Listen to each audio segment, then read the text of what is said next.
मुंबईसाठी आहेत. तुम्ही बोलात ना खाली करता वरून खाली.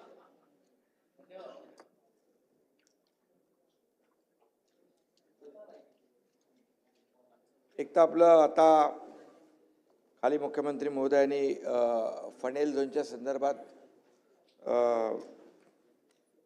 निवेदन केलं होतं. तो त्याचं मी विस्तृतपणे या ठिकाणी करतोय.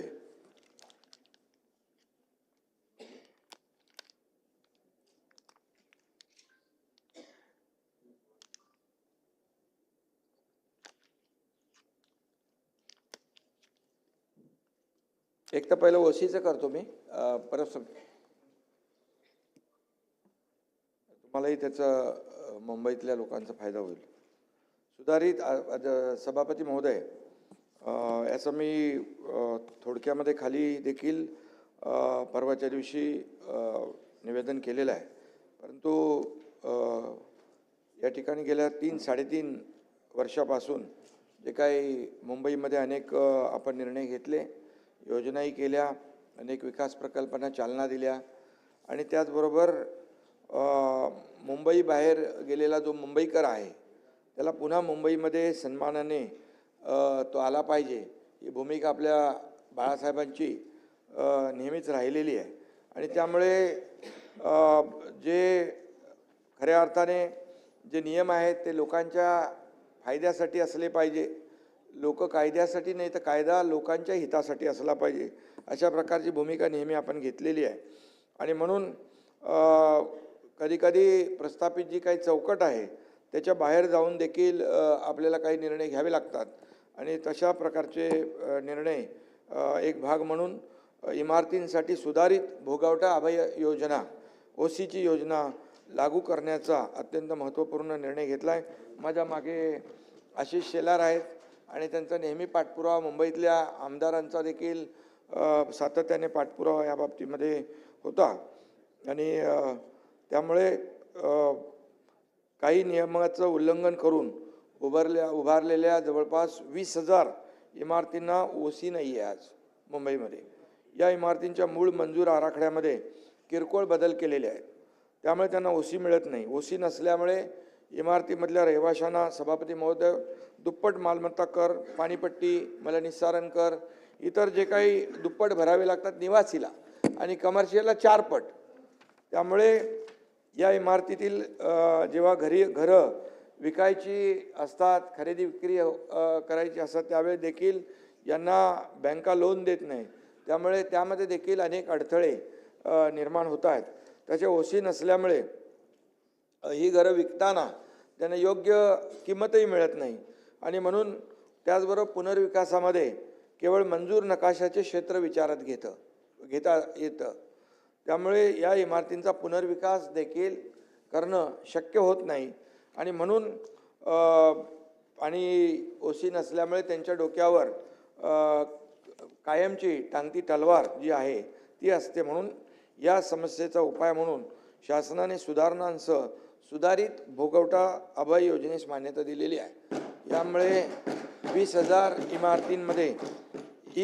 इमारतींमध्ये राहणारे सुमारे 2.5 लाखांपेक्षा जास्त कुटुंब, 20,000 इमारती म्हणजे 2-2.5 लाख कुटुंब आहेत आणि 10 लाखांपेक्षा जास्त मुंबईकरांना या योजनेचा लाभ होणार आहे. ओसीसाठी अभय योजना लागू करण्यासाठी अनेक सोसायट्या शासनाकडे पाठपुरावा करत होत्या. त्यांच्या मागण्या मान्य करून सरकारने त्यांना मोठा या ठिकाणी दिलासा दिलेला आहे. या योजनेचा फायदा जो आहे, दुपटीने भरावा लागणारा मालमत्ता कर, बँकाकडून पाणीपट्टी कर, बँकांकडून कर्ज मिळणे सुलभ होईल, घरांच्या खरेदी विक्रीला चालना मिळेल आणि त्यांना योग्य किंमत मिळेल. पुनर्विकासामध्ये नागरिकांना त्यांच्या संपूर्ण क्षेत्राचा लाभ घेता येईल. महापालिकेच्या कायदेशीर कारवाईतून देखील त्यांची सुटका होईल. आणि योजनेअंतर्गत प्रस्ताव सादर करताना नियमानुकूल करावयाच्या क्षेत्रासाठी अतिरिक्त चटई क्षेत्र, फंजिबल क्षेत्र, अधिमूल्य प्रीमियम आकारताना रेडी रेकनरच्या प्रचलित दरात 50% सवलत देखील दिली जाईल. आणि पहिल्या 6 महिन्यात जे प्रस्ताव येतील त्यांना कोणताही दंड आकारला जाणार नाही. त्यांना देऊ ना आपण त्याचा फायदा देऊ. आणि 6 महिने ते 1 वर्ष या काळात येणाऱ्या प्रस्तावांना प्रचलित दराच्या 50% म्हणजे अर्धा पेनल्टी आकारली जाईल. पुनर्वसन प्रकल्पात सेल इमारतींमधील त्रुटीमुळे रिहाब इमारतींची ओशी रखडू नये म्हणून रिहाब इमारतींना सेल इमारतीपासून वेगळं करून स्वतंत्रपणे ओसी देण्याचा विचार केलेला आहे. त्यामुळे त्याच्यात ते अडकणार नाही.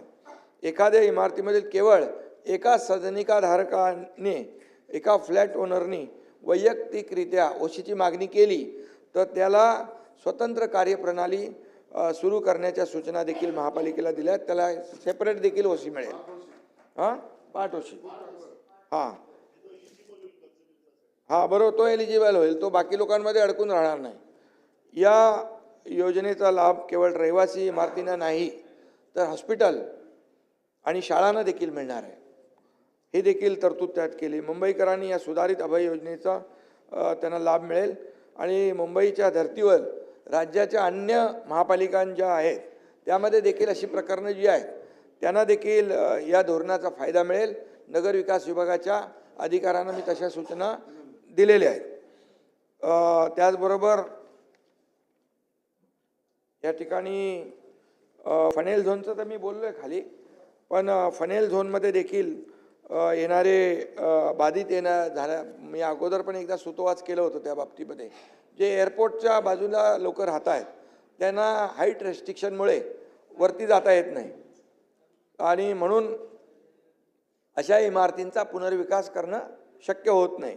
या इमारतीखालील जमिनीवरचा उपलब्ध होणारा पूर्ण FSI त्यांना वापरता येत नाही आणि म्हणून हा पुनर्विकास शक्य व्हावा म्हणून आदरणीय प्रधानमंत्री नरेंद्र मोदीजींची जी हाऊसिंग फॉर ऑल जी योजना आहे ती अधिक प्रभावीपणे राबवण्यासाठी देखील याचा फायदा होऊ शकतो. या योजनेच्या माध्यमातून मुंबईतील सर्व पुनर्विकास योग्य इमारतींचा पुनर्विकासास चालना मिळेल. या नवीन योजनेच्या माध्यमातून EWS घटकांसाठी 300 स्क्वेअर फूट पर्यंत FSI विनामूल्य त्यांना प्रदान करण्यात येणार आहे आणि आर्थिकदृष्ट्या कमकुवत घटकांसाठी LIG 600 चौरस फूटपर्यंतची सदनिकांची पुनर्बांधणी निःशुल्क विनाशुल्क व्हावी यासाठी देखील या योजनेमध्ये आपण तरतूद केलेली आहे. या योजनेमध्ये खालीलप्रमाणे FSI देय असणार आहे.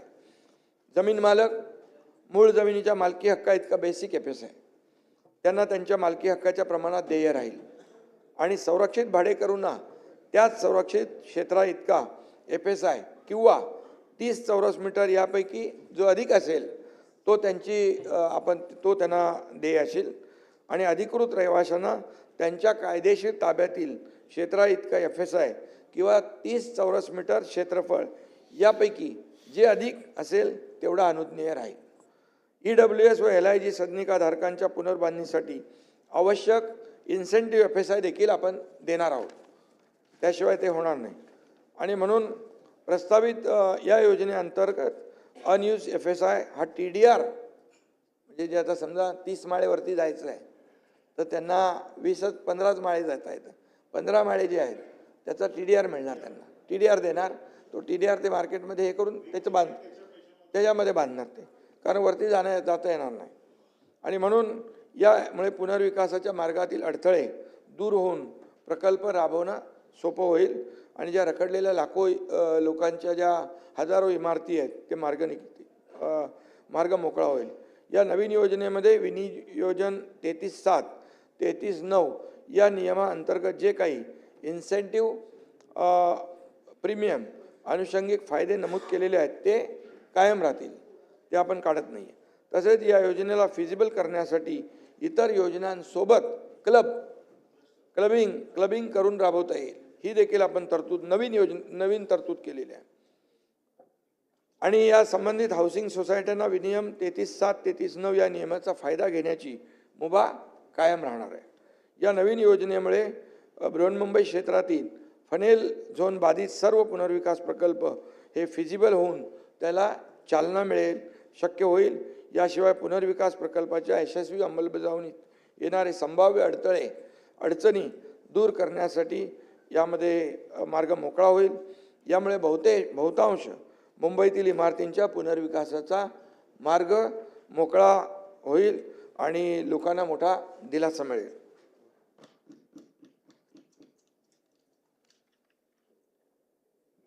त्याचबरोबर यामध्ये तुम्ही मगाशी काय पत्र दिलेलं मला मनीषा कायंदे मॅडम, त्याचं खाली मुख्यमंत्री महोदयांनी देखील निवेदनामध्ये सुतोवाच केलेला आहे की जे फनेल झोनमध्ये तर आपण करतोच आहे, त्याचबरोबर जी आपली COD आहे कांदिवली जू मिलिटरी परिसर, अशी डिफेन्स कांदिवली मालाड हां, तर त्याच्यामध्ये देखील आपण हा निर्णय जो आहे फनेल झोनचा, तिथं देखील म्हणजे फनेल झोन जू military transmission station Kandivali Malad COD परिसर संरक्षण क्षेत्रालगतच्या जमिनी व इतर काही कारणांमुळे काही क्षेत्रांवर इमारतींचा पुनर्विकास पूर्ण क्षमतेने, म्हणजे तोच पूर्ण क्षमतेने म्हणजे पूर्ण FSI यूज नाही करत आणि अनयुज्ड, आणि त्यामुळे या पुनर्विकास शक्य व्हावा या हेतूने नवीन हाऊसिंग फॉर ऑल ही योजना तयार करून या इमारतींचा देखील पुनर्विकास करण्यास चालना देण्यात येते. ते मगाशी मी तुम्हाला सांगितलं ते GWAचं 300 फूट आणि LIGचं 600 फूट. त्यामुळे हा देखील मोठा निर्णय मुंबईकरांसाठी लागू होतोय. त्याचबरोबर पागडीचं आपल्याला मी सांगितलेलं आहे, हां तो सगळीकडे लागू होईल, हां ते लागू करणार आपण. त्याचबरोबर एकदा तुम्हाला सांगून ठेवतो म्हणजे पागडीचं तुम्हाला लक्षात येईल, 19,000पेक्षा जास्त सेस इमारती पागडी इमारती म्हणून ओळखल्या जातात. 1960 पूर्वीच्या या इमारती आहेत. त्यापैकी काही इमारतींचा पुनर्विकास झाला आहे, काही इमारती जीर्ण अवस्थेत आहेत. जवळपास 13,000पेक्षा जास्तीच्या इमारती पुनर्विकासाच्या प्रतीक्षेत आहेत.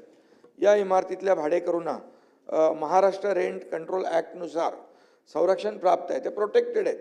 या इमारती तसेच त्यातील भाडेकरू व करारनामे देखील कायदेशीर आहेत आणि शासनाने भाडेकरूंच्या हितासाठी रेंट कंट्रोल ॲक्ट आणून त्यांना प्रोटेक्शन दिलेलं आहे.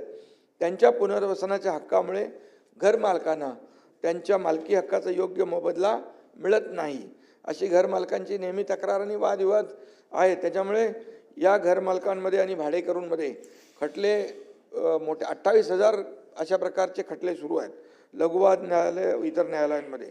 आणि त्यामुळे या पागडीच्या इमारतींच्या पुनर्विकासाला अल्प प्रतिसाद मिळतो आणि ते पुनर्विकास होत नाही.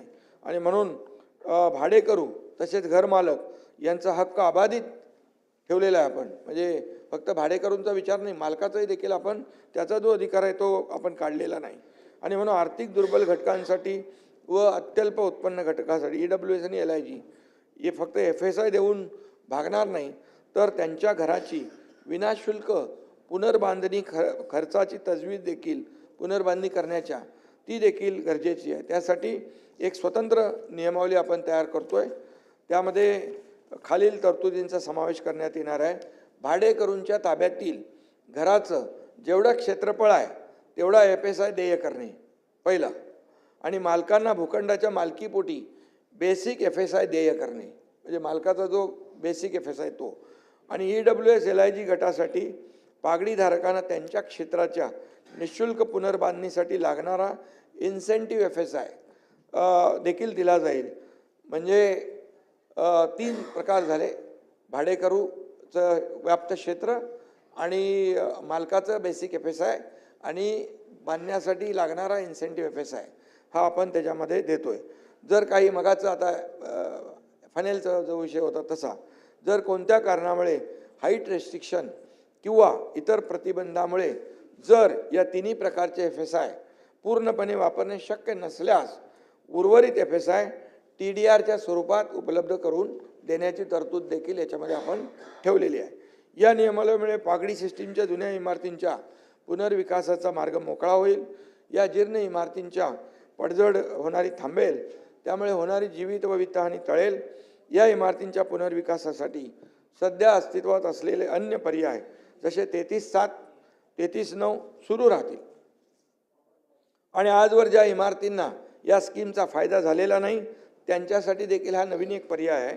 या व्यतिरिक्त इमारतीमधील भाडेकरू व इमारत मालकांमधील सुमारे मगाशी मी म्हटलं 28,000 प्रलंबित खटले आहेत. या न्याय प्रक्रियेत अनेक कुटुंब अनेक वर्षापासून अडकलेली आहेत आणि म्हणून पुनर्विकासाला गती देण्यासाठी माझं मुख्यमंत्री महोदयांशी देखील चर्चा झाली लॉ अँड ज्युडिशरी हे खटले निकाली काढण्यासाठी उच्च न्यायालयाच्या पूर्व परवानगीने पुरेशी अतिरिक्त फास्ट ट्रॅक कोर्ट देखील आपण सुरू करू, जेणेकरून 3 वर्षात सर्व खटले निकाली निघतील आणि त्यांचा पुनर्विकासाचा मार्ग मोकळा होईल. यामुळे पागडी तत्वावर राहणाऱ्या लाखो मुंबईकरांना मालकी तत्वावरचं हक्काचं घर मिळेल आणि महत्त्वाचं म्हणजे भाडेकरू तसेच मालक या म्हणजे मालकावरही आपण अन्याय केलेला नाही. मालकाचा अधिकार जसा आपण क्लस्टरमध्ये ठेवलेला आहे तसं इथं देखील मालकाचा अधिकार ठेवला आहे. त्यामुळे मालक देखील कुठं परत ते काय लिटिगेशन करण्याची आवश्यकता गरज कोणाला भासणार नाही. पण यामुळे पुढील काही वर्षामध्ये मुंबई पागडी मुक्त होईल आणि त्यांना मालकी हक्काचं घर मिळेल. आणि यामध्ये काही अडचणी उद्भवल्यास तर त्याच्यामध्ये आपल्याला त्या वेळेस नियमामध्ये आणखी काही सुधारणा करायची असेल ती देखील करण्याची आपली तयारी आहे. यामुळे मुंबईच्या बाहेर गेलेला मुंबईकर जो आहे तो पुन्हा या मुंबईमध्ये राहायला येईल. त्याचबरोबर गिरणी कामगारांच्या घरकुले जी आहेत त्या बाबतीत देखील कापड गिरण्यांच्या सन 1982च्या संपानंतर बृहन्मुंबई विकास नियंत्रण नियमावली 1991मधील विनियम 58मध्ये दुरुस्ती करण्याबाबत आपला निर्णय झाला आहे. 58 बंद आजारी कापड गिरण्यांची मोकळी जागा व शिल्लक चटई क्षेत्र यांचं वाटप जे पूर्वी वंतड आतापर्यंत 15,870 गिरणी कामगारांना सदनिकेंचं वितरण आपण केलं आहे. म्हाडा व कामगार विभागाने घेतलेल्या विशेष मोहिमेअंतर्गत साधारणतः 1 लाख, सचिनजी बरोबर ना, 1 लाख तुम्हाला माहिती आहे ते 1 लाख गिरणी कामगार पात्र आहेत. सद्यस्थिती आपली बैठक पण झाली, मग 3-4 बैठका झाल्या. सद्यस्थितीत गिरणी कामगारांना घरं देण्याबाबत 15/3/2024 रोजी शासन निर्णय आपण निर्गमित केला होता. घरकुलाची किंमत 15 लाख रुपये ठेवली होती. पात्र गिरणी कामगार त्यांच्या वारसदारांना हिस्सा रुपये 9.5 लाख, उर्वरित 5.5 लाख राज्य शासनातर्फे अनुदान. विकासकांची निवड करण्यासाठी मुख्य सचिव यांच्या अध्यक्षतेखाली आपली शक्ती प्रदत्त समिती गठीत करण्यात आली होती आणि म्हणून या समितीच्या मान्यतेने स्वारस्य अभिव्यक्ती यांना EOI जारी करण्यात आला होता. 2 प्रवर्तकांची निवड झालेली आहे आणि या प्रकल्पाअंतर्गत घरं देण्यासाठी सर्व गिरणी कामगारांची ऑनलाईन संमती घेण्यात येत आहे. उपरोक्त 2 विकासकांनी एकूण 8,509 गिरणी कामगारांनी त्यांच्या वारसाने संमतीपत्र दिलेत, पण विकासकांनी सादर केलेल्या सविस्तर प्रकल्प अहवालानुसार त्यांना कार्यादेश देण्याची कार्यवाही सुरू आहे. ज्यांनी संमती दिली नाही, तो एक विषय होता ना, संमती दिली नाही त्याला काय पुढे क्लेम नाही आहे, पण तो आपण रद्द केलेला आहे. ज्यांनी संमती दिली नाही अशा प्रकरणामध्ये त्यांना इतर पर्याय आपण खुले ठेवलेले आहेत. हा देखील एक गिरणी कामगारांसाठी महत्त्वाचा आहे MMR रिजनमध्ये. त्याचबरोबर SRA क्लस्टर रिडेव्हलपमेंट आपण केलेलं आहे. 50 एकर किंवा त्यापेक्षा मोठ्या खाजगी, शासकीय, निमशासकीय भूखंडावर SRA प्रकल्प प्रभावी अंमलबजावणीसाठी स्लम क्लस्टर रिडेव्हलपमेंट स्कीम राबविण्यात सरकारने 7 ऑक्टोबर 2025 रोजी मान्यता दिलेली आहे. याबाबत 13 नोव्हेंबर 2025 रोजी शासन निर्णय निर्गमित करण्यात आलेला आहे. सदर क्लस्टर योजना जलद गतीने पूर्ण व्हावी. काही बिल्डर योजना घेतात आणि योजना अनेक वर्ष रखडवली जाते, त्यांना भाडंही मिळत नाही आणि त्यांना घरही मिळत नाही. अशासाठी आपण जेवी पद्धत केलेली आहे. त्या जेवीमध्ये परबसाहेब MMRDA, CIDCO, MIDC, MSRDC, MHADA आणि BMC इत्यादी आपले जी काही सरकारी प्राधिकरणं आहेत त्यांना त्याच्यामध्ये घेतलेले आहे. आता ही योजना राबविण्याचा जो काही रखडलेल्या ज्या योजना आहेत त्याच्याबद्दल बोलतो मी. आणि म्हणून पहिल्या टप्प्यामध्ये 17 योजना हाती घेतल्या आपण घेतोय, ज्यामध्ये प्रामुख्याने अँटॉफिल, कृष्णनगर, केतकीपाडा, बोरिवली, गोपीकृष्णनगर, दहिसर, ओशिवरा, गोवंडी, चिताकॅम्प, ट्रॉम्बे, चेंबूर, टागोरनगर, विक्रोळी पार्क साईड, भांडूप इत्यादी ठिकाणच्या प्रकल्पांचा समावेश आहे. दुसऱ्या टप्प्यात आणखी काही प्रकल्प घेतले जातील. या 17 प्रकल्पापैकी एका प्रकल्पाला मंजुरी झाली आणि त्यामुळे योजना राबवण्याची सुरुवात झालेली आहे. जेवीमध्ये रमाबाई आंबेडकर नगर, आपल्याला माहीत आहे 17,000 लोक राहतात आणि तिथं SRA आणि सिडको MMRDA मिळून ही योजना राबवती आहे. आणि आता ही योजना म्हणजे त्याला बांधकामाचा कार्यादेश दिलेला आहे आणि ते काम त्याचं सुरू झालेलं आहे. आणि म्हणून या ठिकाणी देखील गेले अनेक वर्ष हे लोक सर्व रखडलेले होते आणि त्यांना भाडंही मिळत नव्हतं आणि खाली केलेले रिकामे जे आहेत ते देखील त्या भागातून ते निष्कासित झाले होते. आणि म्हणून या ठिकाणी आपण जवळपास या लोकांना, मी स्वतः जेव्हा मुख्यमंत्री होतो त्यावेळेस 137 कोटी रुपयांचं चेक वाटप पण आपण केलं. त्यामुळे आता त्यांना रमाबाई नगर जे आहे घाटकोपरचं त्याला मोठा दिलासा मिळतोय. 17,000 लोकांना या ठिकाणी घरं देण्याचा आपला मानस जो आहे त्याची सुरुवात या ठिकाणी झालेली आहे क्लस्टरच्या माध्यमातून. त्याचबरोबर AGRCची संख्या तुम्ही काल आपली परवाच्या दिवशी विषय झाला, त्यामुळे ती AGRCची देखील आपण संख्या वाढवतोय. कारण ह्या अशा जर योजना ज्या मोठ्या प्रमाणावर सुरू होत आहेत तर जे वादविवाद आहेत त्यांचा निपटारा लवकर झाला पाहिजे यासाठी आपण अधिनियम 1971 मध्ये AGRCची स्थापना करण्याची तरतूद होती आणि त्यामध्ये या सर्व सद्यस्थितीत 2103 प्रलंबित प्रकरणं आहेत आणि या प्रलंबित प्रकरणाचा निपटारा लवकर करण्यासाठी 7 डिसेंबर 2025 रोजीच्या मंत्रिमंडळ बैठकीमध्ये याला अधिवेशनात कलम 34(अ)(1) मध्ये सुधारणा करण्याबाबत विधेयक देखील आपण इथं संमत केलेलं आहे. आणि म्हणून BMCच्या लीज प्लॉटवर महापालिकेचे कर्मचारी जी घरं बांधलेली आहेत त्याकरता नवीन योजना आणण्याचं देखील, म्हणजे त्यांना प्रीमियम काहीतरी जास्ती घेतात आणि त्यामुळे ती रिडेव्हलपमेंट महापालिकेचे कर्मचारी, सफाई कर्मचारी असतील, आणखी जे काही इतर विभागाचे कर्मचारी असतील, त्यांच्या ज्या वसाहती आहेत त्यांचा पुनर्विकास रखडलेला आहे आणि म्हणून त्यांचा देखील पुनर्विकास झाला पाहिजे.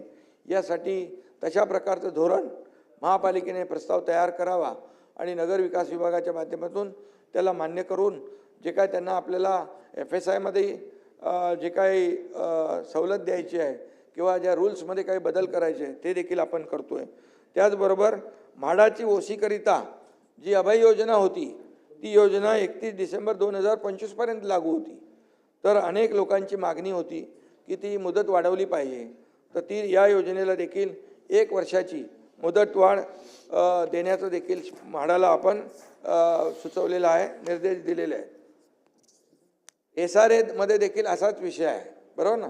SRA देखील अभय योजना जी आहे ती मुंबईतील झोपडीधारकांनी त्याच्या घराचं हस्तांतरण खरेदी विक्री केल्याने नव्याने झोपडीधारकाचं नाव अंतिम परिशिष्ट 2 मध्ये अंतर्भूत करण्याची तरतूद नसल्याने सदरू नवीन झोपडीधारकाचं नाव अंतिम परिशिष्ट 2 मध्ये अंतर्भूत करण्याची मागणी अधिवेशनामध्ये अनेक सदस्यांनी केली होती.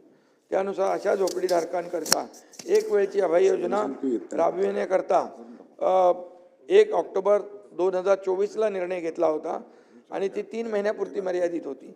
त्यानंतर ती आता योजनेची मुदत 31 मार्च 2025 पर्यंत वाढवली होती, परंतु आता या योजनेचा लाभ घेण्यापासून अनेक लोक वंचित आहेत आणि मग या SRA अभय योजनेला देखील आपण 31 डिसेंबर 2026 पर्यंत मुदतवाढ या ठिकाणी देण्याचा निर्णय या ठिकाणी घेतोय, जेणेकरून त्यांना त्याचा फायदा होईल.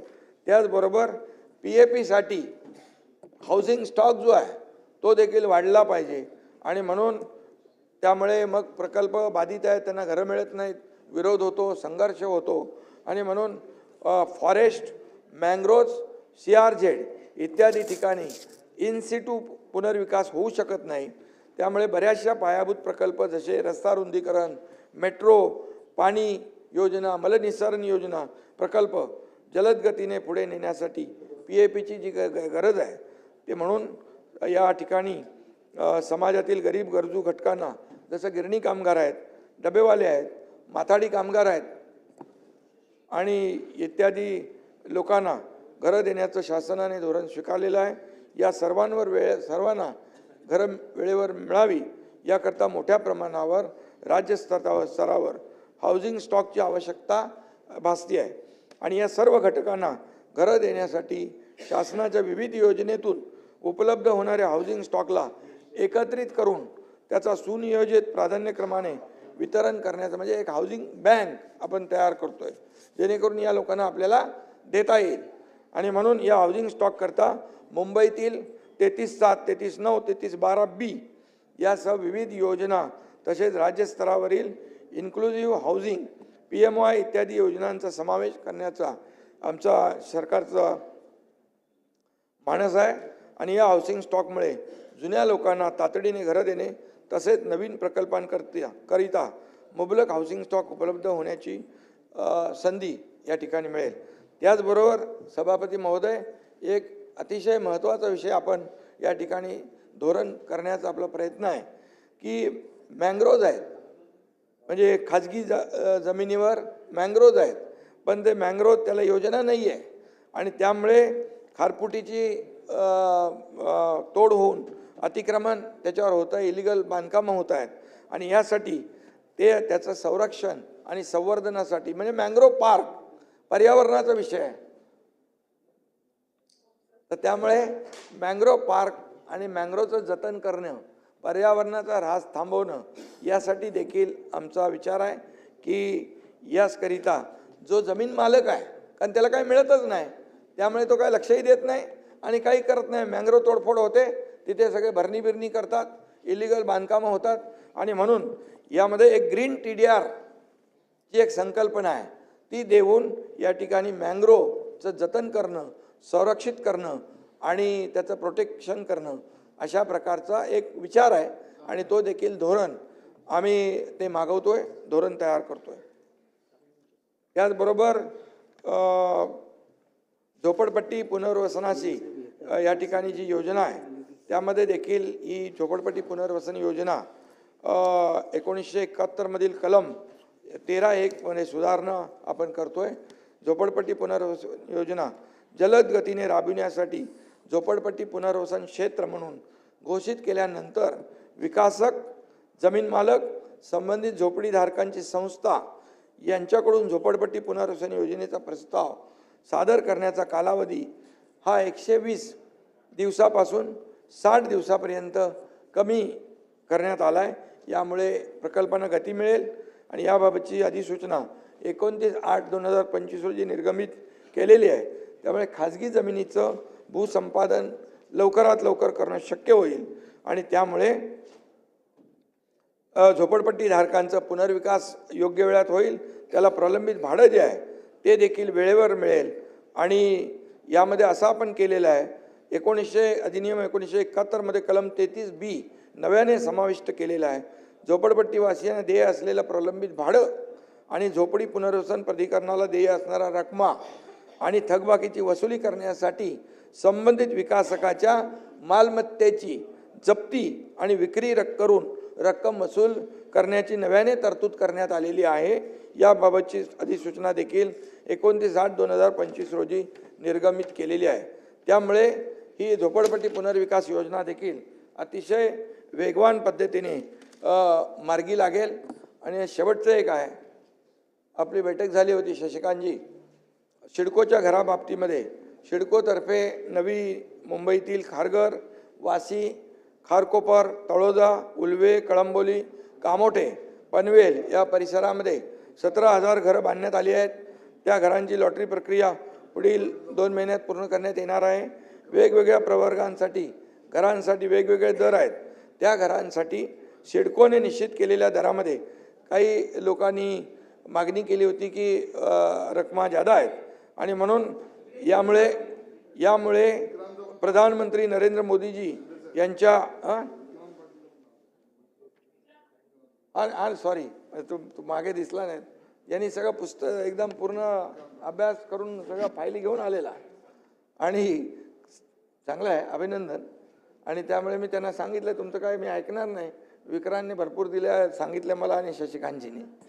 त्यामुळे प्रधानमंत्री नरेंद्र मोदीजी यांच्या संकल्पनेतील हाऊसिंग फॉर ऑल या धोरणाला चालना मिळून परवडणाऱ्या घरांची संख्या आपल्याला वाढवतोय आणि त्यांना दर्जेदार घरं मिळतील यासाठी आपण EWS आणि LIG दोन्हीमध्ये 10% आपण रकमा कमी करतोय आणि 10% त्याच्यामध्ये सूट देऊन या ठिकाणी त्यांना ज्या आता रकमा ज्या आहेत त्या 10%ने शशिकांतजी कमी करून घेण्याचा निर्णय आपला झालेला आहे. धन्यवाद.